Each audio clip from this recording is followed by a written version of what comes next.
కృష్ణా జిల్లా గంగూరులో ఈ నెల 20న సీఎం పర్యటన సందర్భంగా ఏర్పాట్లను MLA Bode Prasad, collector Balaji, SP Gangadhar Rao పరిశీలించారు. ఈ సందర్భంగా ఎస్పీ మాట్లాడుతూ సీఎం పర్యటన సందర్భంగా పటిష్ట బందోబస్తు ఏర్పాటు చేశామన్నారు. ఎటువంటి అవాంఛనీయ ఘటనలు జరగకుండా ముందస్తు చర్యల్లో భాగంగా ప్రాంగణం మొత్తం పోలీసు బందోబస్తు ఏర్పాటు చేస్తున్నామని చెప్పారు.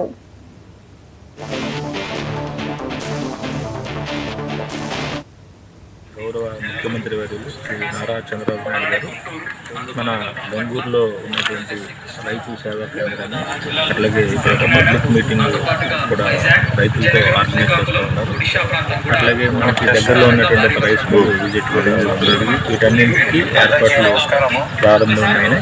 ఇవన్నీ కూడా చాలా అన్ని సెక్యూరిటీ రిలేటెడ్ ఆస్పెక్ట్స్ దృష్టిలో పెట్టుకొని వీటన్నింటినీ కూడా రెడీ చేయడం జరుగుతుంది.